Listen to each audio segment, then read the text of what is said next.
ascending and descending on a ladder from heaven to earth, and the Lord spoke to him comfortingly, promising his presence and protection. Jacob made a bargain with God. If God would prosper and protect him and bring him home safely, he would trust him. But everything went wrong. Jacob married the wrong girl, became a partner in business with an unbeliever, and for 21 years his life was a stalemate. Then he found himself being deceived as previously he had deceived others. God spoke to him again and told him to return home. So Jacob packed his belongings, wives, and family and set off home, only to hear that his brother Esau was approaching. Sending his family on ahead, he stayed by the brook Jacob and wrestled with the man until the breaking of the day. It was the Lord who he had met more than 2 decades previously, who now said, "Let me go, for the day is breaking." But Jacob insisted, "I will not let you go unless you bless me." And he clung to him. That is desperation, knowing that you cannot go on any longer living as you have been. On a shockingly low level of Christian experience, you get on your knees and you tell the Lord you won't let go until he blesses you.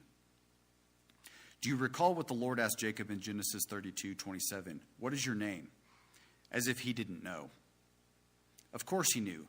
The Lord was not asking for information, but for confession. Jacob gave the answer as if to say, "Lord, sorry, but in spite of all of your goodness and faithfulness to me, I'm still Jacob." The Lord replied, "Your name shall no longer be called Jacob, but Israel. No more a cheat and deceiver, but a prince of God." That did not happen in a moment.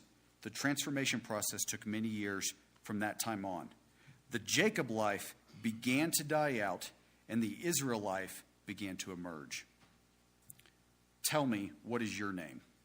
What do you say to God when he asks you that question? As we talked last week, our birthright in Christ is Christ in us, living the Christian life through us. The only thing God asks of us is our need, our recognition of our own inability and self-sufficiency. Esau tried to rely on his own self-sufficiency, and God rejected him. God took Jacob, and after years of refinement and God allowing him to come to the end of himself, finally admitted, "I cannot do this anymore." And God says,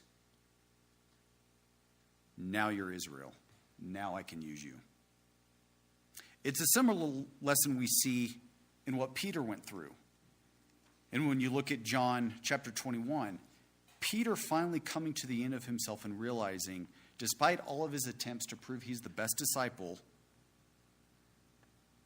realizing he can't do it anymore. I'm thankful that the scriptures do not shy away from showing the true character of who a person was, especially when not walking with the Lord. I'm deeply encouraged that if after so many years, someone like Jacob